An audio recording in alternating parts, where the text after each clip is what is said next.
So hello and welcome. तो आज हम लोग इस वीडियो में देखने वाले हैं क्लास 10th का साइंस का chapter magnetic effects of electric current, जो कि चैप्टर नंबर 12 है। उसका टॉपिक नंबर 7 जो है force on current carrying conductor in a magnetic field. तो अगर आप लोग इस वीडियो को डायरेक्ट देख रहे हो तो इसके पहले मैं आपको रिकमेंड करूंगा कि आप चैनल में जाकर इसके पहले 3 वीडियोस और आ चुके हैं, उन 3 वीडियोस को पहले ध्यान से देखना। उसके बाद ये चैप्टर आपको या मतलब ये वीडियो आपको समझ में जो है आएगा। बहुत अच्छे से मैंने स्टोरी के फॉर्मेट में इसको एक्सप्लेन किया है, तो आप first video, second video, third video को देखते जाओगे, तब आपका ये पूरा का पूरा चैप्टर क्या हो जाएगा, बहुत अच्छे से क्लियर हो जाएगा। ठीक है।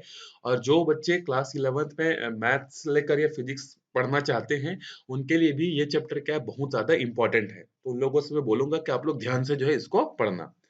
तो देखो क्या बोल रहा है topic, force on current carrying conductor in a magnetic field. इस टॉपिक का मतलब क्या है कि अगर हमारे पास एक, मान लो ये एक मैग्नेट है जो कि नॉर्थ पोल की तरह बिहेव कर रहा है, ये एक मैग्नेट है जो कि साउथ पोल की तरह बिहेव कर रहा है, और इसमें मान लो हमने एक कंडक्टर को लगा दिया, और इस कंडक्टर में जो है क्या हो रहा है, ऊपर की तरफ या ऊपर से नीचे की तरफ एक करंट फ्लो हो रहा है।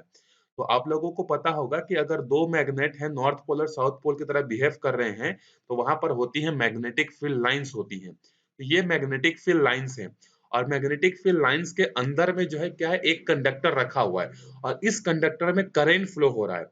तो इसके कारण से ना इस कंडक्टर पर क्या होता है, एक फोर्स क्रिएट होता है। ठीक है। उसी फोर्स के बारे में हम लोग अभी जो है पढ़ने वाले हैं। और ये जो फोर्स है, इसका यूज जो होता है इलेक्ट्रिक मोटर्स में, फैन में, रेफ्रिजरेटर में, और भी अलग अलग जगहों पर जो है इसका यूज जो है होता है। तो हम लोग एक एक करके देखते जाएंगे। We learned that when electric current flow in any conductor, it produces a magnetic field around the conductor. ये हमने स्टार्टिंग के वीडियोस में देखा हुआ था कि जब भी हम लोग किसी भी कंडक्टर में इलेक्ट्रिसिटी फ्लो कराते हैं, तो उसके चारों तरफ क्या होता है, एक मैग्नेटिक फील्ड जो है अपने आप जो है बन जाती है। And when a compass is placed in this field, जैसे मान लो ये एक कंडक्टर है, इस कंडक्टर में हम लोग मान लो करंट फ्लो करा रहे हैं टॉप बॉटम टू टॉप, तो इसके चारों तरफ क्या होता है, मैग्नेटिक फील्ड जो है बन जाता है। और जब इस मैग्नेटिक फील्ड के अंदर में हमारे पास जो कंपास होता है ना, मैग्नेटिक कंपास जो कि नॉर्थ और साउथ पोल को बताता है, अगर इस कंपास को इस फील्ड में हम लोग लेकर आते हैं, तो इसका जो निडल है वो डिफ्लेक्ट होना स्टार्ट हो जाता है। ठीक है। Similarly, the compass will produce an equal but opposite force on the conductor. तो ये जो कंडक्टर है, ये एक फोर्स लगाता है किस पर, इस मैग्नेटिक कंपास पर। तो बदले में मैग्नेटिक कंपास भी क्या करता है, इस पर फोर्स लगाता है, जिसके कारण से नीडल में जो है डिफ्लेक्शन जो है प्रोड्यूस होता है। ठीक है। To study the force affecting a current carrying conductor due to presence of magnetic field, let us conduct the following activity. मतलब अगर हमें इस जो टॉपिक हम लोग पढ़ रहे हैं, अगर उसको हमें समझना है, तो हमें एक एक्टिविटी को जो है करना पड़ेगा। अगर ये एक्टिविटी हमने की तो हमें अच्छे से जो है समझ में आएगा। सो मैं आपको प्रैक्टिकली करके तो नहीं बता सकता, लेकिन थ्योरेटिकली आपको समझा सकता हूँ कि यहाँ पर क्या क्या चीजें होंगी। ठीक है। सो देखो, अगर आपको स्कूल में अगर चांस मिलेगा तो आप ये एक्सपेरिमेंट बहुत अच्छे से करने की कोशिश करना। सो देखो, इसके लिए हमें एक्टिविटी 5 के लिए हमें जो है कौन कौन से मटेरियल चाहिए रहेंगे। तो एक छोटा सा हमें एल्यूमिनियम का रॉड चाहिए होगा, जो कि इस पिक्चर में ए और बी नाम से दिया गया है। देखो ये ए है यहाँ पे, और यहाँ पर ये बी है। जॉइनिंग वायर्स, वायर्स को ज्वाइन करने के लिए आपको चाहिए रहेंगे। उसके बाद हॉर्सशू मैग्नेट, जैसे बार मैग्नेट एक टाइप होता है ना मैग्नेट का, उसी तरीके से हॉर्स शू मैग्नेट होता है। इसको ये मत समझ लेना कि हॉर्स के पैर को हमने काट के लाया, ऐसा नहीं है। इसका शेप जो होता है वो हॉर्स के शू जैसा होता है, उसके पैर जैसा होता है, इसीलिए इसको हॉर्स शू मैग्नेट बोलते हैं। एक बैटरी चाहिए जो कि करंट सप्लाई करेगा। एक स्विच चाहिए जिससे हम लोग ऑन ऑफ कर सकते हैं, और इन सब मटेरियल्स को रखने के लिए हमें एक वुडन स्टैंड जो है चाहिए, मतलब एक टेबल जो है हमें चाहिए। अब देखो, ये तो हो गया मटेरियल रिक्वायर्ड। अब इसके बाद देखो इसके लिए मेथड क्या क्या है। ठीक है, देखो क्या मेथड है। Fix the aluminium rod on the wooden stand with the help of joint wire as shown in figure. ठीक है।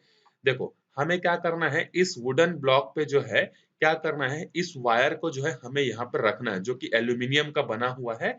और यहाँ पर हम लोग ए प्लेस पर और बी प्लेस पर ज्वाइन करने के लिए ज्वाइनिंग वायर्स भी जो है यूज कर सकते हैं।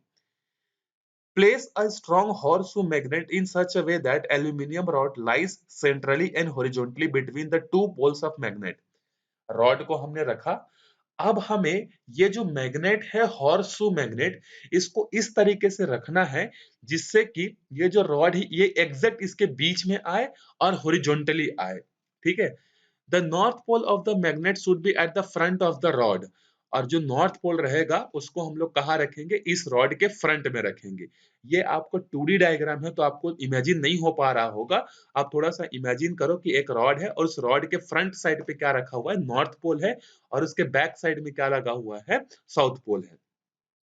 Due to this, the direction of magnetic field lines from left to right of the rod, जिसके कारण से क्या होगा, जो मैग्नेटिक फील्ड लाइंस जो होंगी वो नॉर्थ से कहाँ जाएंगी, साउथ की तरफ जाएंगी। मतलब अगर हम लोग लेफ्ट राइट की बात करें तो लेफ्ट से कहाँ जाएंगी, राइट की तरफ जो है जाएंगी। आप लोगों को पता होगा कि magnetic field lines north pole से प्रोड्यूस होती हैं और साउथ पोल में जाके टर्मिनेट होती हैं, ठीक है।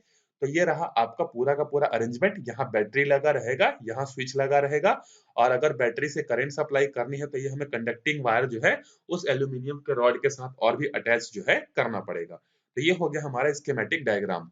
अब देखो इस सब एक्सपेरिमेंट को जब हम लोग करेंगे तो हमें क्या क्या ऑब्जर्वेशन जो है मिलेंगे, ठीक है।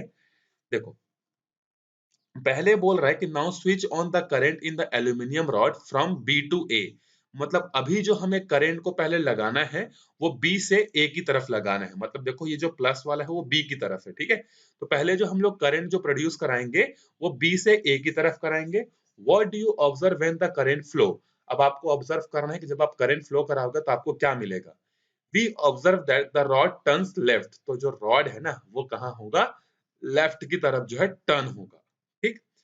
Now change the direction of current of flow and right your observation.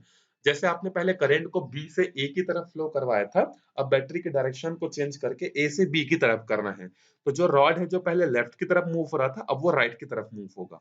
अब ध्यान से देखो, the motion of the conductor in this activity shows that force is exerted on the current carrying conductor when placed in a magnetic field. इस experiment को जब आप perform करोगे तो आपको क्लियरली ऑब्जर्व होगा कि जो रॉड है वो रॉड जो है एक डायरेक्शन में मूव करने की कोशिश करता है, और कोई भी चीज जब किसी डायरेक्शन में मूव करने की कोशिश करता है मतलब उस पर डेफिनेटली कोई ना कोई फोर्स लग रहा है। The direction of this force changes on changing of the current direction. और ये जो फोर्स का जो डायरेक्शन है ना, मतलब कभी लेफ्ट की तरफ रॉड मूव होगा कभी राइट की तरफ मूव होगा, ये किस बात पर डिपेंड करता है, करंट के डायरेक्शन पर। मतलब जैसे जैसे आप उस रॉड में करंट के डायरेक्शन को चेंज करते जाओगे वैसे वैसे उस रॉड पर लगने वाला फोर्स का डायरेक्शन भी क्या होते जाएगा, चेंज जो है होते जाएगा। Now change the position of magnet poles in the above activity and observe whether the direction of force also changes. देखो पहले हमने क्या किया था, उस रॉड के फ्रंट साइड में हमने रखा था नॉर्थ पोल को, ठीक है, और बैक साइड पे हमने रखा था किसको, साउथ पोल को। अब इसको उल्टा करना है, नॉर्थ पोल को इधर रखना है और साउथ पोल को इधर रखना है, और वापिस से करंट को एक बार बी से ए के लेके बी से ए की तरफ लेके जाना है, फिर दूसरी बार ए से बी की तरफ लेके जाना है। तो जब आप इस मैग्नेट के पोल को चेंज करोगे ना, the force direction changes on changing the direction of magnetic field. देखो पहले तो फोर्स चेंज हो रहा था किसके कारण से, फोर्स पहले चेंज हो रहा था करंट के डायरेक्शन के कारण से, पहले कारण से, ठीक है। दूसरा जो है फोर्स के डायरेक्शन का चेंज होने का दूसरा है मैग्नेटिक फील्ड। तो जैसे जैसे आप पोल्स को चेंज करोगे, मैग्नेटिक फील्ड को चेंज करोगे और करंट को चेंज करोगे तो उस पर लगने वाला फोर्स जो है वो भी क्या होगा, चेंज होगा। This shows that direction of force exerted on the conductor depends on both the direction of magnetic lines of the force as well as the direction of current following in it। वही चीज बोल रहा है कि किसी भी rod को जो वहां पर हमने रखा है उस पर लगने वाला जो फोर्स है वो दो चीजों पर डिपेंड कर रही है। पहला करंट का डायरेक्शन कैसा है, दूसरा पोल्स कैसे है, मतलब मैग्नेटिक फील्ड लाइंस कैसी हैं, क्योंकि मैग्नेटिक फील्ड लाइंस नॉर्थ से साउथ की तरफ जाती है। तो मैग्नेटिक फील्ड लाइंस को अगर आप चेंज करोगे तो करंट भी उसका फोर्स का डायरेक्शन भी क्या हो जाएगा, चेंज हो जाएगा। In this activity, we kept the current direction and the magnetic lines of force perpendicular to each other। मतलब हम लोग इस एक्सपेरिमेंट पे, पूरे एक्सपेरिमेंट पे हम लोग क्या ध्यान रखेंगे कि अगर मैग्नेटिक फील्ड लाइंस का डायरेक्शन जिसको हम लोग बी से रिप्रेजेंट करते हैं ये इधर है तो हमारा करंट क्या होगा, ऊपर होगा या फिर नीचे होगा। जिससे दोनों के बीच में क्या होगा 90 डिग्री बनेगा। और अगर मैग्नेटिक फील्ड लाइंस का डायरेक्शन ऐसा है तो भी ये ऐसा होगा या फिर ऐसा होगा, दोनों एक ही डायरेक्शन में हम लोग फ्लो नहीं कराएंगे। मतलब मैग्नेटिक फील्ड और करंट को हम लोग हमेशा परपेंडिकुलर जो है रखेंगे। और इसके अकॉर्डिंग फ्लेमिंग एक साइंटिस्ट थे, उन्होंने क्या किया, एक लेफ्ट हैंड रूल जो है दिया था। ठीक है, अब ये लेफ्ट हैंड रूल क्या होता है एकदम ध्यान से समझते हैं। और ये आपको जब क्लास 12th में जाओगे तो वहां पे बहुत ज्यादा यूज होगा, फ्लेमिंग का लेफ्ट हैंड रूल क्या होता है। तो देखो इसको थ्योरी को आप पढ़ लेना, मैं आपको समझा देता हूं कि ये क्या चीज बोलना चाहता है। देखो, जब भी हम लोग किसी भी कंडक्टर को एक मैग्नेटिक फील्ड के अंदर में रखते हैं तो वो एक फोर्स एक्सपीरियंस करता है। अब ये जो फोर्स का जो डायरेक्शन होगा ये किधर होगा, इसको बताने के लिए फ्लेमिंग ने लेफ्ट हैंड रूल जो है दिया था।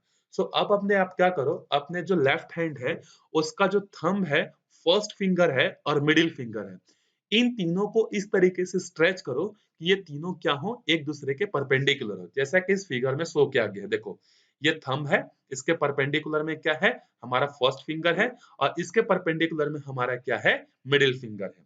ठीक है, अब आपको याद रखना है कि जो मिडिल फिंगर होगा वो क्या होगा, डायरेक्शन ऑफ करंट होगा।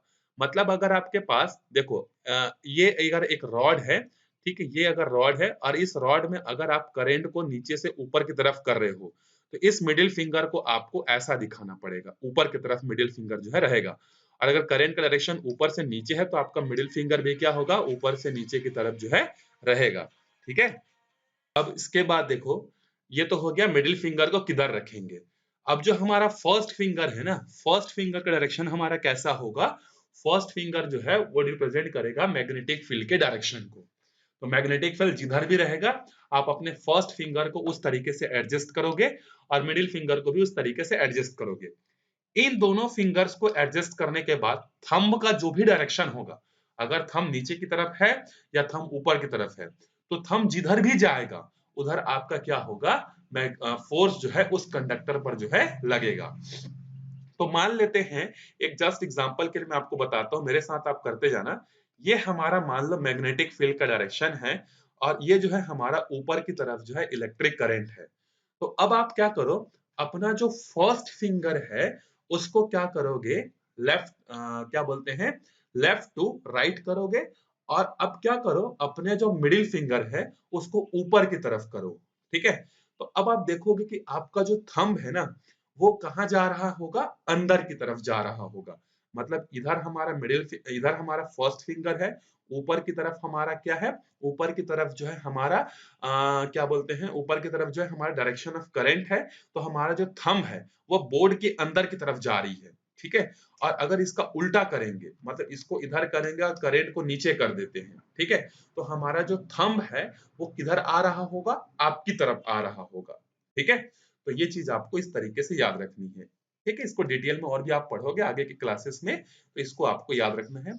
अब इसी प्रिंसिपल पर जब हम लोग किसी मैग्नेटिक फील्ड में किसी कंडक्टर को रखते हैं तो वो फोर्स एक्सपीरियंस करता है, और इसी के प्रिंसिपल पर बेस्ड है हमारा कौन सा, इलेक्ट्रिक मोटर, जो आप लोगों के घरों में होगा।